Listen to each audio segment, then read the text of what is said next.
আজ এই হাসরের ময়দানে জাহান্নাম যেমনি ভাবে ক্ষুধার্ত অবস্থায় ক্ষুধার্ত হায়নার মতো হাসরের ময়দানের দিকে দৌড়ে আসতেছে, আল্লাহ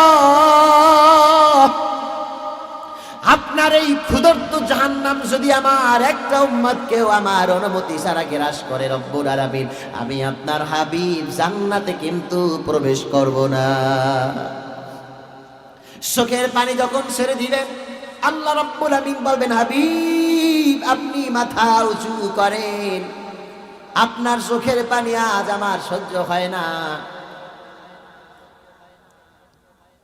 আজকে সব নবীরা কান্না করে কিন্তু আমার কিছু যায় আসে না। আপনি কান্না করলে আমার আর সহ্য হয় না।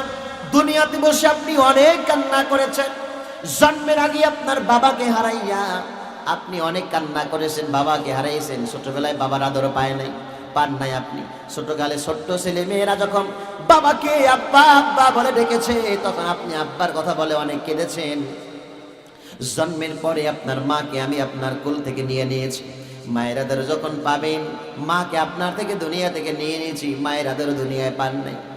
ছোট্ট ছোট্ট ছেলে মেয়েদেরকে যখন মা কোলে নিয়ে আদর করেছেন আপনার অন্তরটা তখন জলে পড়ে ছারখার হয়ে গিয়েছে। রব্বুল আলামিন ইয়া রাসূলুল্লাহ অনেক কেঁদেছেন দুনিয়াতে বসে, আমি আল্লাহ তাকাইয়ে তাকাইয়ে দেখেছি, কিচ্ছু বলি নাই। লালন পালন আপনার দাদা আব্দুল মুত্তালিবের উপরে আসলাম। দাদা আব্দুল মুত্তালিবকে 8 বছর বয়সের সময় আমি দুনিয়া থেকে নিয়ে নিয়েছি, তাকে হারাই আপনি আরো অনেক কান্না করলেন। আপনার আপন চাচা আবু তালিব পরিণত বয়স পর্যন্ত আপনাকে লালন পালন করেছেন। ইয়া রাসূলুল্লাহ পরিণত বয়সে আসার পর আপনার থেকে আপনার চাচা আবু তালিবকে আমি নিয়ে নিয়েছি, আপনার স্ত্রী খাদিজাকেও নিয়ে নিয়েছি, খাদিজাকে হারাই আপনি পাগল পারা হয়ে গেছেন। আপনার চাচা আবু তালিবকে হারাইয়া পাগল পারা হয়ে গেছেন। ইয়া রাসূলুল্লাহ আপনি দুনিয়াতে বসে উম্মতের লাগিয়া পেটের ভিতরে পাথর পর্যন্ত বেঁধেছেন। আপনি ক্ষুধার্ত অবস্থায় দিন যাপন করেছেন, মা কাফেরাতে রক্তাক্ত হয়ে অনেক চোখের পানি ফেলেছেন, আপনার দামদান মোবারক শহীদ হয়েছে। ইয়া রাসূলুল্লাহ অনেক কান্না করেছেন, আমি আল্লাহ সহ্য করেছি, কিন্তু আখিরাতের ময়দান কিয়ামতের ময়দান আপনার কান্নার জায়গা না। সব নবীর পানি সব রাসূলদের চোখের পানি আমি আল্লাহ সহ্য করতে পারি, কিন্তু ইয়া রাসূলুল্লাহ আপনার চোখের পানি আমি আল্লাহ সহ্য করতে পারি না। আদম সফিউল্লাহ কান্দে কিন্তু আমার কষ্ট লাগে না, মুসা কালিমুল্লাহ কান্দে কিন্তু আমি আল্লাহর কষ্ট লাগে না, ইসমাইল জবিহুল্লাহ কান্দে আমি আল্লাহর কষ্ট লাগে না, মুসা কালিমুল্লাহ ঈসা রূহুল্লাহ কান্দে আমার কষ্ট লাগে না, কিন্তু নবী আপনার চোখের পানি আমি আল্লাহ সহ্য করতে পারি না। ইয়া রাসূলুল্লাহ আল্লাহু আকবার আপনি মাথা উঁচু করেন। ইয়া রাসূলুল্লাহ কুদরতি অন্তরটা আমার জলে পড়ে ছারখার হয়ে যাচ্ছে, মাথা উঁচু করেন। আজ আপনাকে আমি এমন একটা নিয়ামত দান করব, যেই নিয়ামত এখন পর্যন্ত কোন নবীকেও দেই নাই, কোন রাসূলকেও দেই নাই, মুসা কালিমুল্লাহকেও দেই নাই, ইব্রাহিম খলিলুল্লাহকেও দেই নাই। এমন একটা নিয়ামত আপনাকে দান করতে চাই, আপনার মাধ্যমেই ওপেন করতে চাই। ইয়া হাবিবাল্লাহ আজি হাসরের ময়দানে আপনাকে আমি শাফাআতে কুবরা দান করে দিলাম। কন্যা সুবহানাল্লাহ। পশুটাকে উঠানো হবে কিন্তু তার কোনো হিসাব নেওয়া হবে না, তাকে উঠানোর পরে আবার হিসাব নিয়ে মাটির সঙ্গে বিলীন করে দেওয়া হবে। তার জন্য জান্নাতও নাই, তার জন্য জাহান্নামও নাই, কিন্তু আমি ওমরকে কিয়ামতের ময়দানে দাঁড় করানো হবে, উঠানো হবে, আর আমার জীবনের সব হিসাবগুলো আল্লাহ রাব্বুল আলামিনের সামনে কিয়ামতের ময়দানে দিতে হবে। ময়দানের প্রতি ওমর রাদিয়াল্লাহু তাআলা আনহুর এতটা বিশ্বাস ছিল, ওমর রাদিয়াল্লাহু তাআলা আনহু বলেন হাসরের ময়দানে আল্লাহ রাব্বুল আমিন যদি এই ঘোষণা দেন সব মানুষগুলি আজ জাহান্নামে চলে যাবে, একটা লোক জান্নাতে চলে যাবে, আমার আশা রাখি আল্লাহর কাছে একটা লোক জান্নাতি লোক আমি ওমর হয়ে যেতে পারি।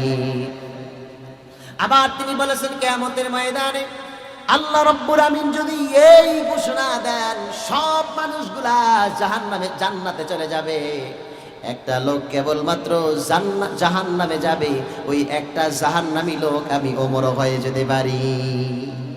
আল্লাহু আকবার। এত কিয়ামতের প্রতি বিশ্বাস তার অন্তঃকরণে ছিল।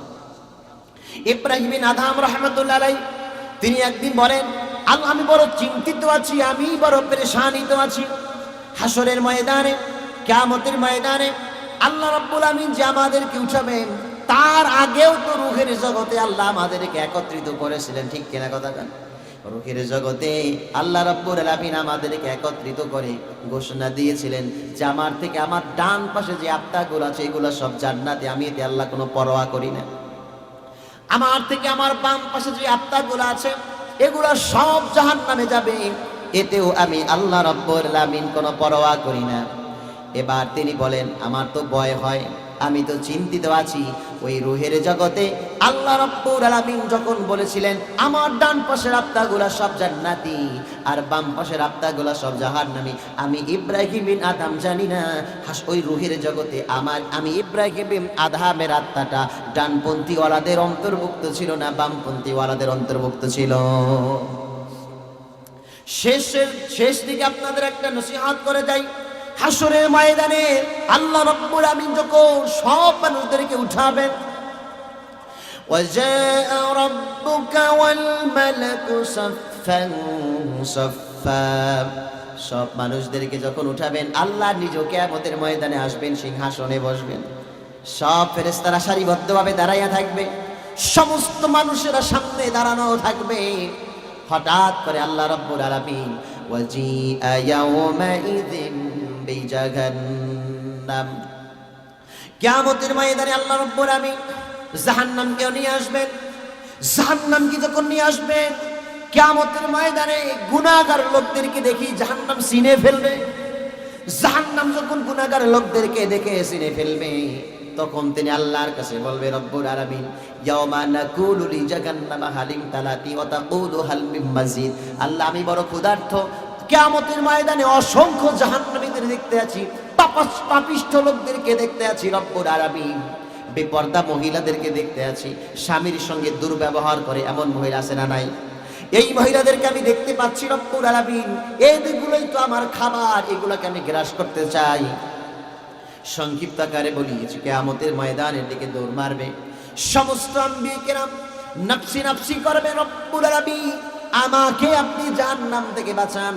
কেবলমাত্র বিশ্ব নবীজি আল্লাহর আরশের সামনে মাথা সেজদা নত হয়ে আল্লাহর কাছে বলবে আল্লাহ আজ এই হাসরের ময়দানে জাহান্নাম যেমনি ভাবে ক্ষুধার্ত অবস্থায় ক্ষুধার্ত হায়নার মতো হাসরের ময়দানের দিকে দৌড়ে আসতেছে, আল্লাহ আপনার এই ক্ষুধার্ত জাহান্নাম যদি আমার একটা উম্মতকেও আমার অনুমতি ছাড়া গ্রাস করে রব্বুল আলামিন আমি আপনার হাবিব জান্নাতে কিন্তু প্রবেশ করব না। চোখের পানি যখন ছেড়ে দিবেন আল্লাহ রব্বুল আলামিন বলবেন হাবিব আপনি মাথা উঁচু করেন, আপনার চোখের পানি আজ আমার সহ্য হয় না। আজকে সব নবীরা কান্না করে কিন্তু আমার কিছু যায় আসে না। আপনি কান্না করলে আমার আর সহ্য হয় না। দুনিয়াতে বসে আপনি অনেক কান্না করেছেন, জন্মের আগে আপনার বাবাকে হারাইয়া আপনি অনেক কান্না করেছেন, বাবাকে হারাইছেন, ছোটবেলায় বাবার আদর পায় নাই, পান নাই আপনি। ছোটকালে ছোট্ট ছেলে মেয়েরা যখন বাবাকে আব্বা আব্বা বলে ডেকেছে তখন আপনি আব্বার কথা বলে অনেক কেঁদেছেন। জন্মের পরে আপনার মাকে আমি আপনার কোল থেকে নিয়ে নিয়েছি, মায়ের আদর যখন পাবেন মাকে আপনার থেকে দুনিয়া থেকে নিয়ে নিয়েছি, মায়ের আদর দুনিয়ায় পান নাই। ছোট্ট ছোট্ট ছেলে মেয়েদেরকে যখন মা কোলে নিয়ে আদর করেছেন আপনার অন্তরটা তখন জলে পড়ে ছারখার হয়ে গিয়েছে। রব্বুল আলামিন ইয়া রাসূলুল্লাহ অনেক কেঁদেছেন দুনিয়াতে বসে, আমি আল্লাহ তাকাইয়ে তাকাইয়ে দেখেছি, কিচ্ছু বলিনি। লালন পালন আপনার দাদা আব্দুল মুত্তালিবের উপরে আসলো। দাদা আব্দুল মুত্তালিবকে 8 বছর বয়সের সময় আমি দুনিয়া থেকে নিয়ে নিয়েছি, তাকে হারাই আপনি আরো অনেক কান্না করলেন। আপনার আপন চাচা আবু তালিব পরিণত বয়স পর্যন্ত আপনাকে লালন পালন করেছেন ইয়া রাসূলুল্লাহ। পরিণত বয়সে আসার পর আপনার থেকে আপনার চাচা আবু তালিবকে আমি নিয়ে নিয়েছি, আপনার স্ত্রী খাদিজাকেও নিয়ে নিয়েছি, খাদিজাকে হারাই আপনি পাগল পারা হয়ে গেছেন। আপনার চাচা আবু তালিবকে হারাইয়া পাগল পারা হয়ে গেছেন ইয়া রাসূলুল্লাহ। আপনি দুনিয়াতে বসে উম্মতের লাগিয়া পেটের ভিতরে পাথর পর্যন্ত বেঁধেছেন। আপনি ক্ষুধার্ত অবস্থায় দিন যাপন করেছেন, মা কাফেরাতে রক্তাক্ত হয়ে অনেক চোখের পানি ফেলেছেন। আপনার দামদান মোবারক শহীদ হয়েছে ইয়া রাসূলুল্লাহ। অনেক কান্না করেছেন, আমি আল্লাহ সহ্য করেছি, কিন্তু আখিরাতের ময়দান, কিয়ামতের ময়দান আপনার কান্নার জায়গা না। সব নবীর পানি, সব রাসূলদের চোখের পানি আমি আল্লাহ সহ্য করতে পারি, কিন্তু ইয়া রাসূলুল্লাহ আপনার চোখের পানি আমি আল্লাহ সহ্য করতে পারি না। আদম সফিউল্লাহ কান্দে, কিন্তু আমার কষ্ট লাগে না। মুসা কালিমুল্লাহ কান্দে, কিন্তু আমি আল্লাহর কষ্ট লাগে না। ইসমাইল জবিহুল্লাহ কান্দে, আমি আল্লাহর কষ্ট লাগে না। মুসা কালিমুল্লাহ, ঈসা রূহুল্লাহ কান্দে, আমার কষ্ট লাগে না, কিন্তু নবী আপনার চোখের পানি আমি আল্লাহ সহ্য করতে পারি না ইয়া রাসূলুল্লাহ। আল্লাহু আকবার। আপনি মাথা উঁচু করেন ইয়া রাসূলুল্লাহ, কুদরতি অন্তরটা আমার জ্বলে পুড়ে ছারখার হয়ে যাচ্ছে। মাথা উঁচু করেন, আজ আপনাকে আমি এমন একটা নিয়ামত দান করব, যেই নিয়ামত এখন পর্যন্ত কোন নবীকেও দেই নাই, কোন রাসূলকেও দেই নাই, মুসা কালিমুল্লাহকেও দেই নাই, ইব্রাহিম খলিলুল্লাহকেও দেই নাই। এমন একটা নিয়ামত আপনাকে দান করতে চাই, আপনার মাধ্যমেই ওপেন করতে চাই। ইয়া হাবিবাল্লাহ, আজই হাসরের ময়দানে আপনাকে আমি শাফাআতে কুবরা দান করে দিলাম। কন্যা সুবহানাল্লাহ। এরপরে নবী সুপারিশ করা শুরু করে দিবেন। এরপরে শাফাআতে কুবরা দান করবেন ঈসা রূহুল্লাহকে। এরপরে শাফাআতে কুবরা দান করবেন সমস্ত আম্বিয়া কিরামদেরকে। যখন শাফাআতে কুবরা দান করবেন, আল্লাহ বলবেন এখন শাফাআতে কুবরা পুরান হয়ে গেছে, আপনাকে স্পেশাল কিছু দিতে চাই, হাসরের ময়দানে আর কাউকে দিব না, আপনাকে হাসরের ময়দানে আমি আল্লাহ রাব্বুল আমিন কাউসার ওয়ালা বানাইয়া দিলাম। আপনাকে আমি কাউসার ওয়ালা বানাই দিলাম। এই কিয়ামতের ময়দানে আর কাউকে আমি কাউসার ওয়ালা বানাবো না। নারায়ে তাকবীর।